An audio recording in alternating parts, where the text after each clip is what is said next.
Ladies हाँ। जी मैं जी मैं ये पूछना चाहती हूँ कि जब हम हनुमान जी की भक्ति करते हैं या उनके दर्शन कर लेते हैं, तो जब हम उनके दर्शन कर लेते हैं तो क्या हम किसी और भगवान को या देवता को जब पूछते हैं तो उनमें मन क्यों नहीं लगता है?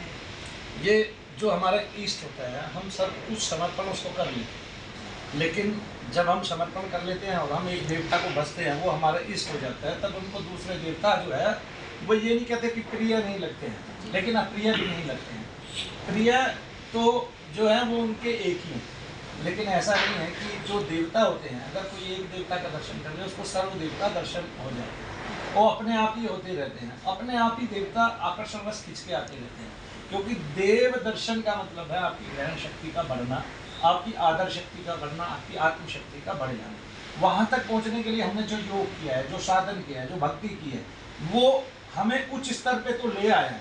अब यहाँ पे देवताओं का आकर्षण अपने आप होता रहता है। अगर आप पढ़ेंगे पूज्य भाई जी हनुमान प्रसाद पोद्दार जी की पुस्तक, तो एक जगह वो जिक्र कर रहे हैं, कोई सज्जन उनसे मिलने आए हैं, कोई महात्मा उनसे मिलने आए हैं, तो जब वो महात्मा मिलने आए तो जब वो ऊपर की तरफ पौड़ियाँ चढ़ रहे थे, तो हनुमान प्रसाद पोद्दार जी ने कहा जब आप ऊपर आ रहे तो नीचे कोई जा रहा था? उन्होंने कहा हाँ जा रहा था। तो बोले वो नारद मुनि थे, वो कभी अपने जीवन में झूठ नहीं बोलते थे। ये भी याद रखना चाहिए, वो बड़े संत थे और जय दयाल गोविंदा जी को गुरु समान भाई समान मानते थे।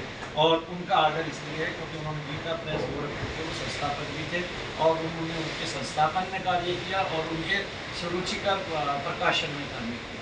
तो जब उन्होंने देव दर्शन किया, बार बार उनको कभी अन्नपूर्णा माता का दर्शन हो रहा है, कभी शिव के दर्शन हो रहे हैं, कभी श्री हरि के दर्शन हो रहे हैं विराट स्वरूप में, ऐसे बार बार जब उनके दर्शन होते रहते थे, वो अपनी अवस्थाएं भूल जाते थे। 21 घंटे बाद होश आता था, ऐसे बेहोशी से के आलम में रहते थे, ईश्वर से बात करते रहते थे। फिर परम आदेश जो उन्होंने लिख के दिया, उसी के स्वरूप जय दयाल गोविंदा जी ने गीता प्रेस गोरखपुर इस स्थापना की। तो जब देवता हम एक के दर्शन कर लेते हैं, सभी देवता जो है हमें प्रेम करने लगते हैं, क्योंकि वो तत्व तो एक ही है ना मोहन जी।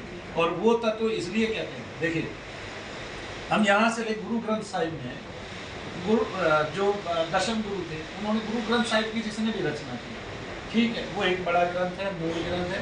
उसमें 2 से 3 मुस्लिमों की वो आ रही है, वाणी आ रही है। क्यों? जबकि अगर युद्ध कर रहे थे तो उन्हीं मुगलों को क्या कह रहे हैं कि जब अगर आपके दोनों हाथ तेल में भीगे हुए हैं, आप तिल की बोरी में दे दोगे, दोनों हाथों पे जितने तिल चिपक जाए, तब अगर वह इतनी बार अल्लाह की कसम खाता है तो भी उसका विश्वास नहीं करना।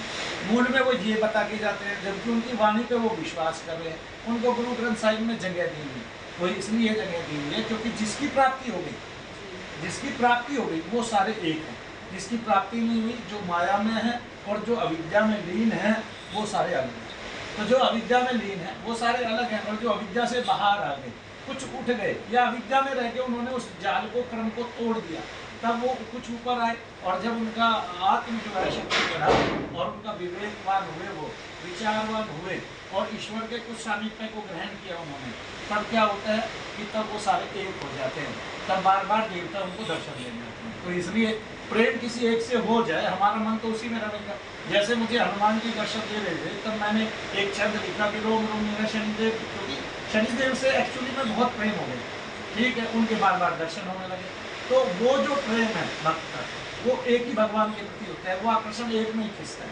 फिर क्या होता है कि फिर एक छंद लिखा जाता है कि रोम रोम मेरा शनिदेव का भजन करे, ऐसा वरदान वही दीजिए, है ना, काम क्रोध मत लोग दूर से नमन करे, ऐसा कल्याण मेरा कीजिए हनुमान जी, तज संसार चित्त शनि चिंतन करे, ऐसा अवसान मेरा कीजिए हनुमान जी।